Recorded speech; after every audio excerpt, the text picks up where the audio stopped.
Okay, well, we'll get started, and Ms. Wahartho will help us get started. Thank you. Thank you, Mayor. TLC Complete Care Emergency Rooms in Corpus Christi were founded on the principles of caring for their patients in a timely manner, in a professional environment, all with a positive attitude from start to finish.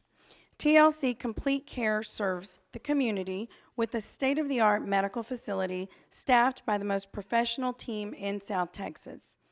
Their providers have extensive experience in treating all emergency conditions with multi-year practices and training in emergency medicine. TLC Complete Care is the recipient of the 2018 Press Ganey Guardian of Excellence Award, a nationally recognized symbol of achievement in healthcare for achieving and sustaining excellence in patient experience.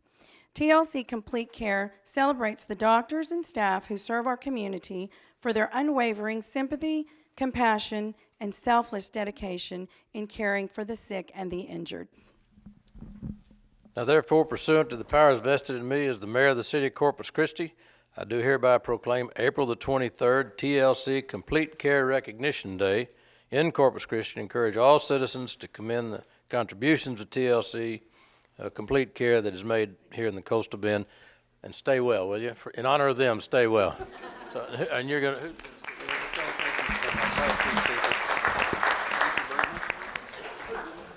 you, sir. Thank you, sir. Thank you. Appreciate it. Say a word or two. Yes, sir. Yes, sir. Well, thank you very much, guys, for honoring us with this. Mayor McComb, City Council, thank you very much. Starting a business here in South Texas has always been a dream of all of ours, and without this really strong team behind here, we could not have even come close to doing this, particularly with the rigors of what the Guardian Award truly is with Press Ganeys, which is an independent group. And long story short, it took a tremendous amount of work and dedication from these people and the doctors and nurses and ancillary staff of TLC Complete Care to do what we have done with this award. So I really appreciate it, guys. Thank you very much. And just one other thing real quick. MyEmergencyMyCare.com is basically a new state program that we are currently, to be completely honest with you, fighting insurance companies. So we are trying to increase awareness of emergency medicine and your access to it. So we want to make sure that you guys are seen in a timely manner. So always think TLC, always think, less than 10 minutes of wait time. We're always here for you guys. Thank you, Corpus Christi. Thank you, Mayor. And again, thank you, City Council. Thank you. Let's give them a hand.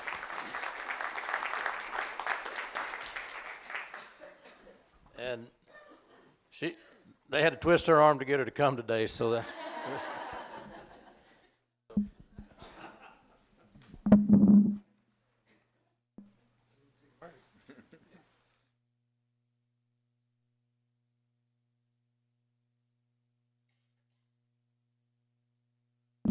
Council all there back. Thanks again, John.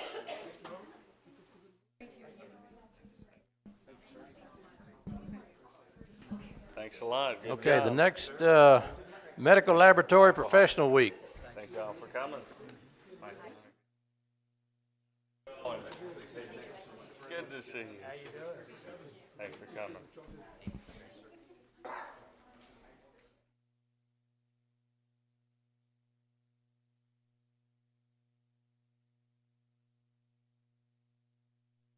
On the fourth one. All right, Councilman Roy is going to help me with this one.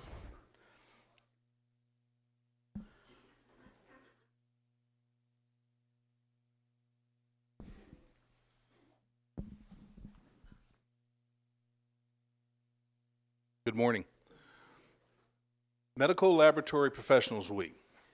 The health of all Americans depends upon educated minds and trained hands. Medical Laboratory Professionals Week is a time of recognition for approximately 300,000 medical laboratory professionals and 15,000 board-certified pathologists around the nation who play a vital role in every aspect of healthcare. The practice of modern medicine exacting standards we now enjoy would be impossible without the scientific tests performed daily in the medical laboratory. Laboratory test results are vital to the diagnosis and treatment of illness and disease and compromise an estimated 70% of the patient's medical records. The public now demands increased healthcare quality and professional accountability. Maintenance of these standards and progress toward improvement in the quality of laboratory services depend on the dedicated efforts of the professional clinical laboratory science practitioners. Through this dedication, the medical laboratories of the United States have made a vital contribution to the quality of healthcare. So therefore, pursuant to the powers vested in me as the mayor of the city of Corpus Christi, I do proclaim April 21 through 27 Medical Laboratory Professionals Week in Corpus Christi and urge all citizens to support the vital services provided by the laboratory practitioner for the benefits of us all. And so we'll present this proclamation. Are you going to be the spokeslady for the group? All right. Get you to tell us what you do. Alrighty. My name's Chris Sullivan. I'm actually the laboratory manager for Christus Spawn in our Corpus Christi region. And you hit it spot on with everything you said. Our laboratory professionals account for up to 70% of the diagnoses that are out there for all of our medical professions. And it is made up of several different departments, so I'll give everybody an opportunity to kind of introduce themselves and tell a little bit about what they do. My name is Keithan Ravindran. I'm the lead tech for Blood Bank. We provide blood products to our patients and trauma services to the community. I'm Sylvia Buenteo. I'm the point-of-care coordinator that covers all 6 hospitals, Christi Spawn hospitals and the clinics from Freer to Corpus. Hi, I'm Jennifer Holmes. I'm also point-of-care coordinator for the Spawn region, and I work with Sylvia to be sure that all of our laboratory tests that are done outside of the laboratory are accurate and timely. My name is Leonore Crumley, and I'm the microbiology supervisor for our region. Thank you.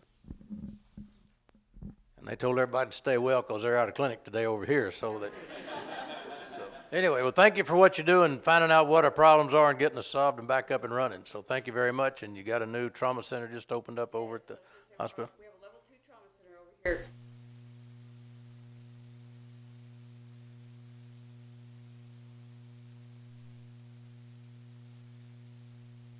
Make sure you're taken care of. I recommend that you just drop by and take a look at it as opposed to seeing it on a as-needed basis. So let's get a picture here with the council.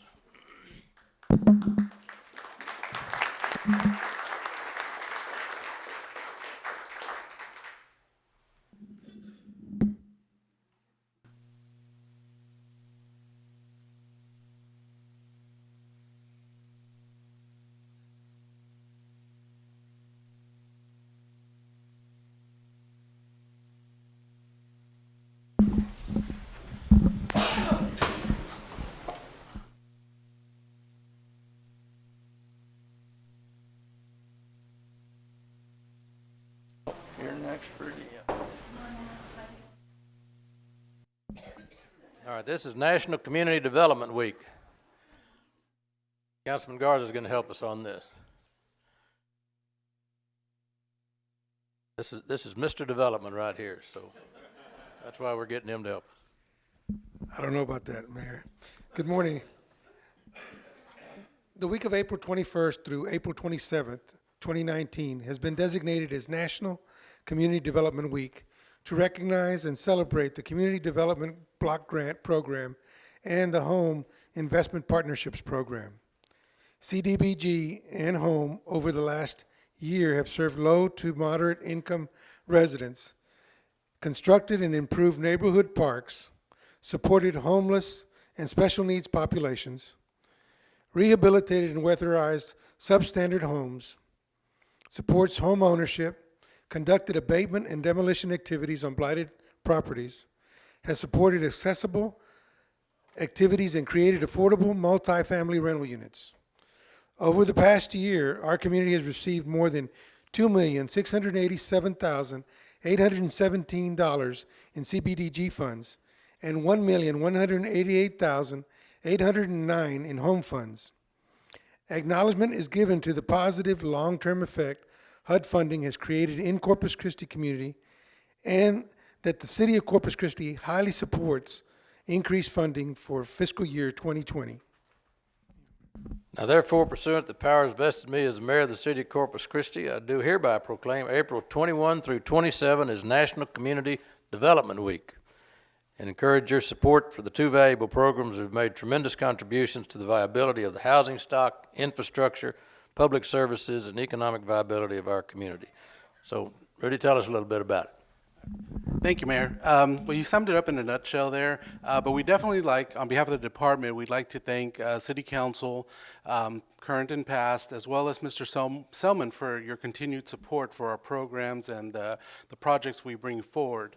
If I may, I have in celebration of Community Development Week, we have 4 events scheduled throughout the community this week. The first, and we invite the public as well as City Council to attend. The first is on Thursday, April 25th at 10 o'clock, the groundbreaking of Village at Henderson. It's an 88 new affordable multifamily units supported with home funds. The second is on April 26th at 9 a.m. It's a demolition of a substandard structure located at 1410 O'Neill. It's a code enforcement project supported with CDBG funds. On Saturday, there are 2 events. On April 27th at 10 o'clock, the ribbon cutting of phases 2 and 3 of Salinas Park Play for All. This is an all-inclusive, accessible playground made possible with CDBG funds, and this is a collaborative effort with Parks and Recreation. It earned the city the 2019 Audrey Nelson Award. And the last is in collaboration with Catholic Charities on Saturday from 9 to 1, the 4th annual Dare to Dream Homeownership Housing Fair. This will be located at 615 Oliver Court. Also, if I may, brief staff will introduce themselves. These are part of the team that make a lot of these projects happen. Leticia Canmore. Claudia Rosales. Jennifer Winker. Lily Alonso. Marcus Flores. Thank you for what you do and all the hard work you do. Let's kind of get together. Here. For some of you old timers, when you hear community development block grants, it makes you think of Kelly Elizondo. He was the head of the housing and community development back in the dark ages when I was here earlier. But he was a great guy, did a good job for us. Kind of blocks me. Other than that, I'm good. I hate to hang up the center.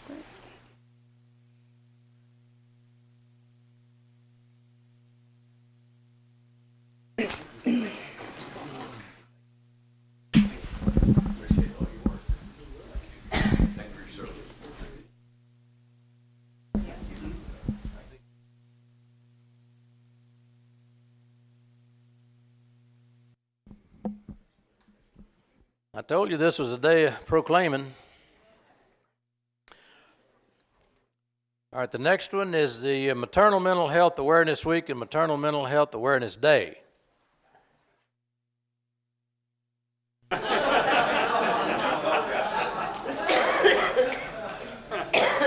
Somebody please come down and join Michael. We don't want him to be lonely up here. So, all right, Michael's going to help. Well, I think Elizabeth gave this to me after she saw how much I was driving my mother crazy the other day. So, but Maternal Mental Health Awareness Week and Maternal Mental Health Awareness Day. Maternal mental health directly affects women, infants, and children and must be seen as a primary concern for the health and safety of families. Perinatal mood and anxiety disorders, which include depression, anxiety, obsessive compulsive disorder, OCD, post-traumatic stress disorder, PTSD, and psychosis, are pervasive but treatable illnesses and occur approximately 1 of 8 of all pregnancies in postpartum women. Families can be informed of the importance of pregnancy and postpartum mental health. They can be given information that will empower them to prevent a crisis. Accessible local, state, and federal resources for screening, assessment, referral, and treatment should be available to all childbearing families and their providers throughout Corpus Christi. Now therefore, pursuant to the powers vested in me as the mayor of the city of Corpus Christi, I do hereby proclaim May the 1st, 2019 as Mental Health Awareness Day, and April 28th through May the 4th as Mental Health Awareness Week. I encourage everyone to support this and help them regarding these mental health problems and support their efforts. So thank you very much, and let's give them a hand for what they're doing and give you the, are you the spokeslady? Thank you so much, Mayor and council members. We tend to forget sometimes our moms when we find out we're pregnant. We're super excited about baby, but sometimes our mothers, we struggle too. And our organization is here to not only provide local resources, usually low cost or free of charge, but we also have a support group, and we were only doing it once a month. But now we have 2 meeting dates a month to help women who struggle with a maternal mental health disorder. It's actually the most common complication of childbirth. So our focus is mothers, women, and we are excited to be celebrating our Awareness Week next week. We'll also be having an event on Wednesday, May the 1st at House of Rock from 6 to 9. It's gonna be a nice, fun mixer.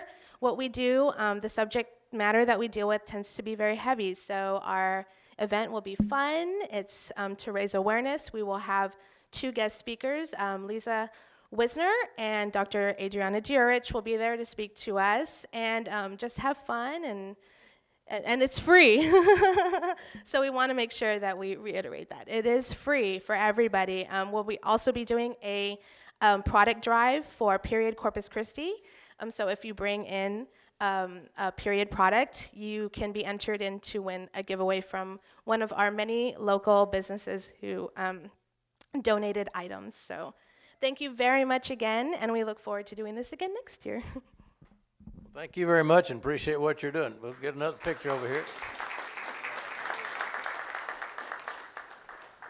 Getting the council up and down, that helps them stay awake during the regular council meeting when we sit for hours on end, so.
Thank you, Mayor.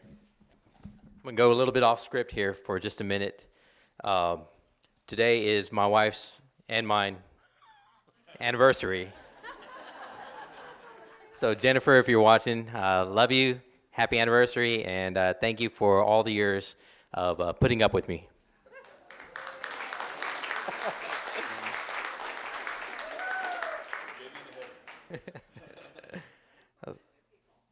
So with that, we're going to read the proclamation for National Children's Mental Health Awareness Week. Come on down. Come on down, the price is right.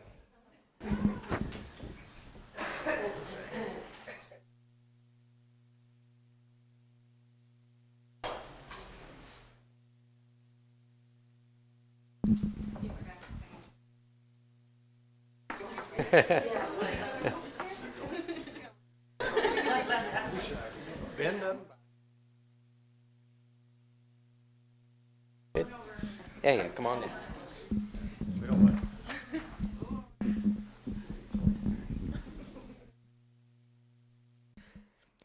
All right. Ensuring the mental health of our children is essential to their growth and development.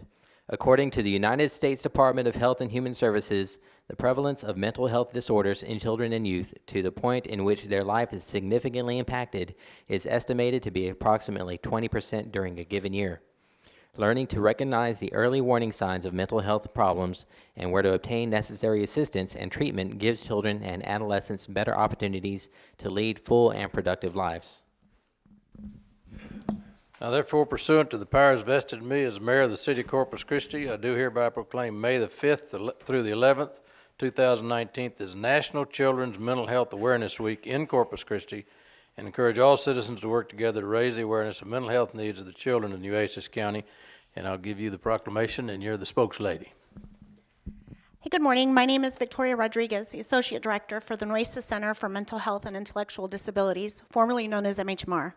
I've got with me our youth services staff, and these are the people who keep our clinic running and go out and meet with our youth and adolescents daily in the homes and in the communities. And like they said, 1 in 5 experience a mental health issue, but less than 10% receive community-based services. So today we just want to share the message that recovery is possible, treatment works, and come on out and see us if you have a need. Thank you. Well, thank you for the work you're doing and the children that you're helping, and we're glad you're there for them. So thank you very much. Let's give them a hand for what they're doing. Let's get another picture.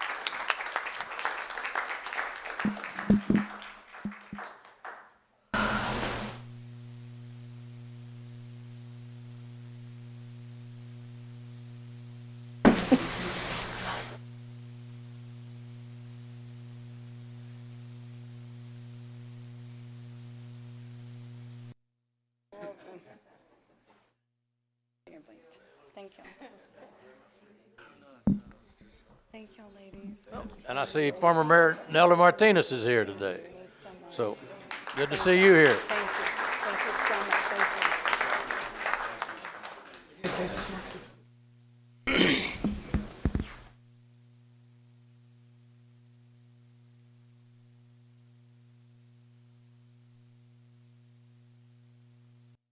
All right, now it's a real special honor, and I think I'd like to have all the council come down for this, if you would.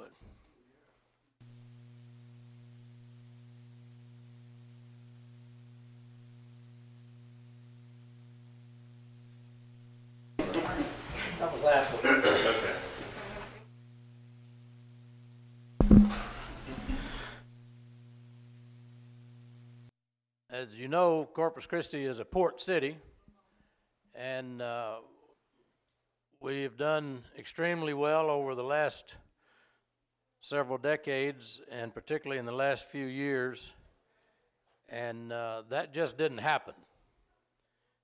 And much of the credit can be given to a gentleman that was the leader of the port, the director of the port, and really is will be a historical figure in our community as we've seen the growth of the port over the last several years.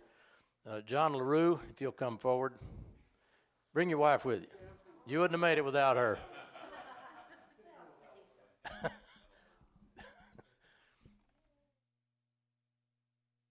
But John has, I don't know whether he's, I'm not sure what you're doing other than you're not retiring, I'm not sure where you're going. So you may not be able to get away far. Okay, good. But we really do owe a lot to John and his staff at the Port of Corpus Christi for what they've done. He's gotten us to the point where we're the 5th largest port in the nation, is that correct? And were and will be, if we're not already, the #1 exporter of domestic crude in the country. So we want to thank you for your work and your support of him during this time. And we want to read a appreciation to you for your effort. And we've talked to the police chief to make sure that we've got barriers on the roads going out of town so you don't, if you leave, we know, so we'll follow you so we can come back. John P. LaRue graduated from Borman Central Catholic High School in Reading, Pennsylvania, and received a BA and MA in political science from Villanova University, Villanova, Pennsylvania. In 1978, he worked for the City of Philadelphia as Assistant Director of Commerce, which included administrative and policy oversight of Philadelphia's Port, Civic Center, International Airport until 1986. In 1986, John became President and Chief Executive Officer of the Philadelphia Port Corporation, where he was responsible for major port facilities and commercial development along the waterfront in the cities of Philadelphia. During that time, John was appointed by the governor of Pennsylvania as a commissioner to serve on the Delaware River Authority for 2 years. He was hired in 1990 as the executive director for the Philadelphia Regional Port Authority, where he established and managed new state authority for 3-county port zone in the Commonwealth of Pennsylvania. In 1994, John began his career with the Port of Corpus Christi Authority as executive director. He was responsible for planning, organizing, and administering the activities of the Port of Corpus Christi. Throughout his tenure, he's marshaled the Port of Corpus Christi from a regional port authority to what is now the 4th largest port in the United States in tonnage. He was instrumental in setting Texas and the United States port policy as an internationally recognized expert on port strategy. He served on numerous advisory panels and boards and continues to advocate for funding for critical national infrastructure. He was named Special Advisor to the Port of Corpus Christi in January 2019, and after 24 years of service to the port, he will begin his next journey in his life in June of 2019. And that's a surprise. He has no idea what's coming. Neither do we. That's what makes life interesting. John has served as a member of many organizations through his career, including Port Industries of Corpus Christi, a coalition of major port-related entities in Corpus Christi concerned with advancing the quality of life, chairman of the State of Texas Department of Transportation Port Authority Committee, the Board of International Refrigerated Transport Association, the San Antonio Free Trade Alliance Board, and the Board of Directors of the American Association of Port Authorities. His local community contributions include the United Way Board of Directors and is a board member of the past chairman of the Gulf of Mexico Foundation. He was also the recipient of the Man of the Year of 2017 by the NAACP. We want to wish you the best wishes and our heartfelt thanks. Let's give him a big round of applause and just stand up and give him an expression of your appreciation for all the work you've done. You get that one.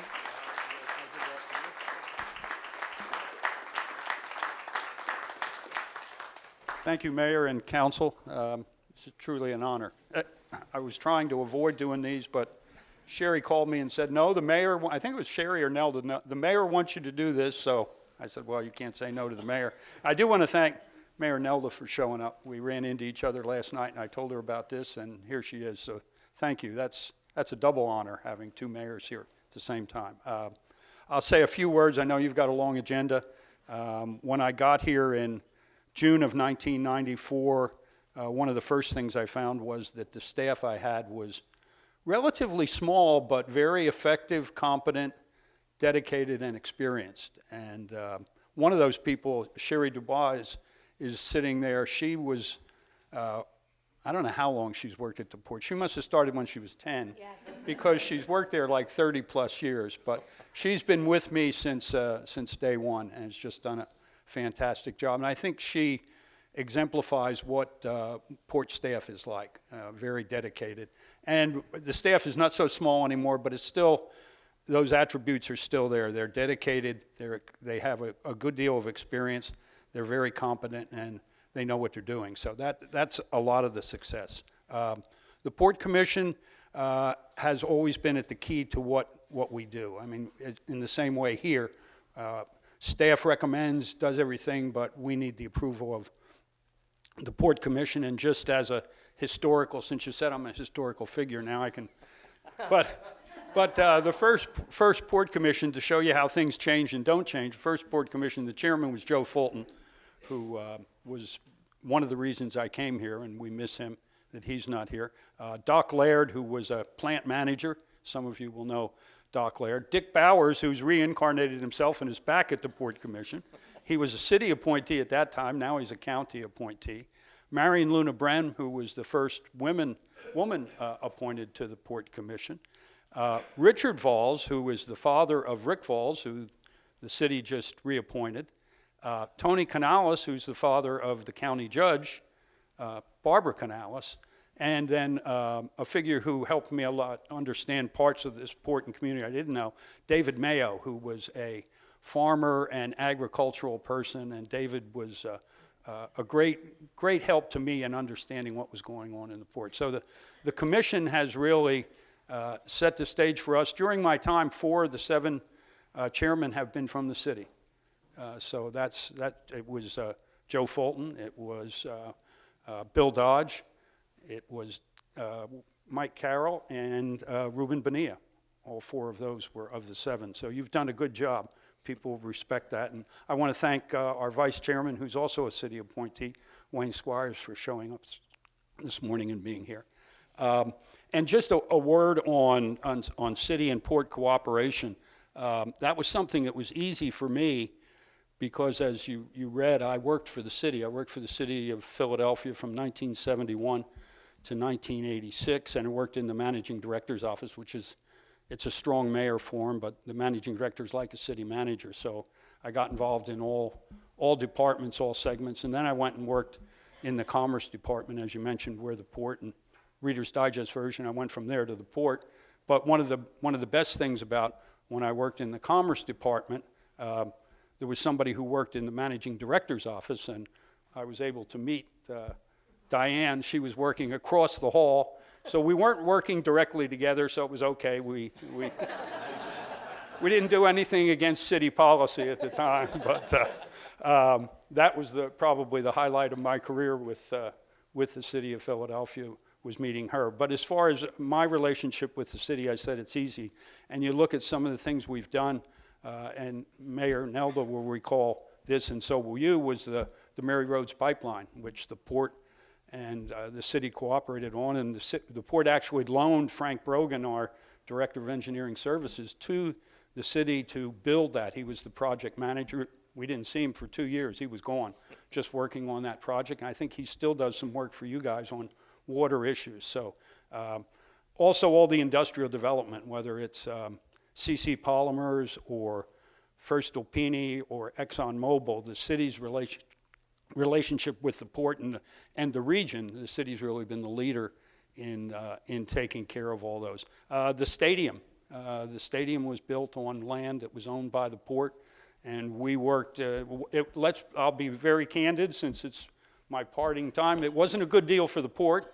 We gave up land where we had cotton compresses. We were making a fair amount of money for us in those days. It was a lot of money. But we gave that land up, and it was the best thing for the city and for the region. It really was to make that deal and to have that area be really developed. And then when we turn and look from the stadium, there's the Harbor Bridge. And that really showed regional cooperation where the city, the port, and the 2 counties came together to put that $100 million forward. And then the city and the port, along with the Housing Authority and TxDOT, on the Hillcrest development, making sure that that community was taken care of. And I can tell you that voluntary buyout, we just had a presentation at the Port Commission meeting last Tuesday, is going very well. I think you don't hear anything about it, and that's a good sign. That means it's really going well. So I'd just like to thank everybody, thank the city. I've worked with most of you in the previous councils, and it's really been a pleasure. And I just, again, want to say I wouldn't be here without Diane. In 1994, we were really looking at getting out of cold weather, I must say, as much as anything. And this opportunity came along, but she packed up her family, moved to Texas. She'd never been here before, left family and friends there. And as you said, we have no intention of leaving. This is home. Thank you. Thank you very much. Thank you again. Well, let's get it, Victor. Wayne, I didn't see you sitting out. I was looking out. Anyway, glad you're here.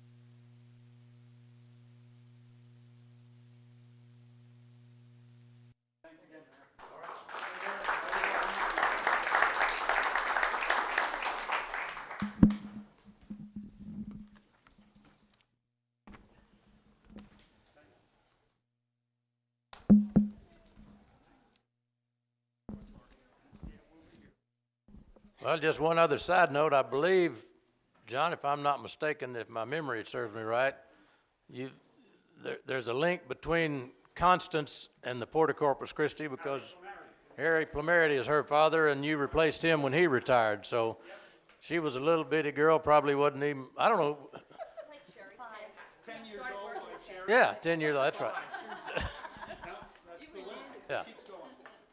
And you could, and speaking of Harry Plumerity, you could almost set your watch, if you went to the post office any day, you could almost set your watch by the time that Harry would come and get the mail. I'd see him every day at the post office, and he didn't vary 2 minutes one way or the other. If you need to know what time it was, you just figured out if Harry gets there at 10, then it's either 2 minutes or till or 2 minutes after.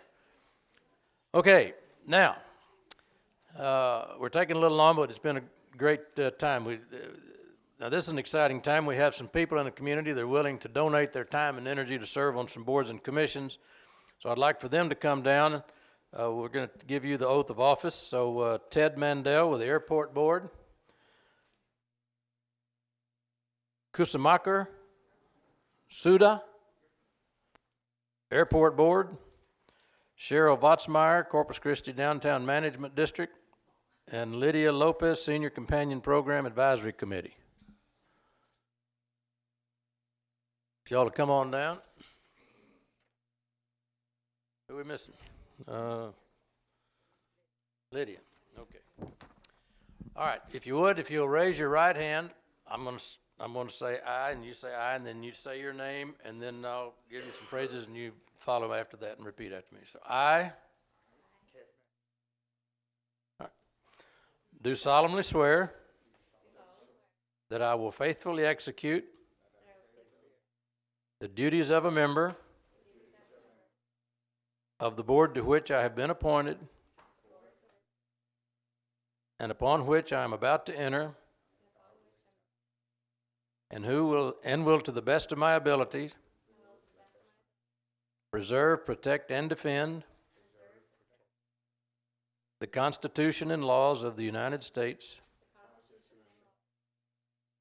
and of this state and of this city, so help me God. Thank you very much. We appreciate your willingness to serve. Thank you. Thank you. If you'll see that lady right there, she'll get you all signed up and make sure she's got your right. Oh, we need to get a picture. That's right.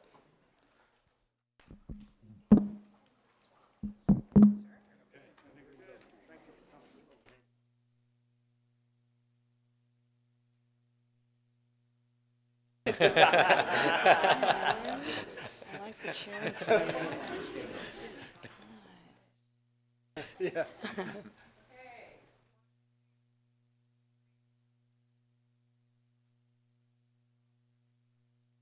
These are the folks from Corpus, just so you think them or Thank you. bust that over to us.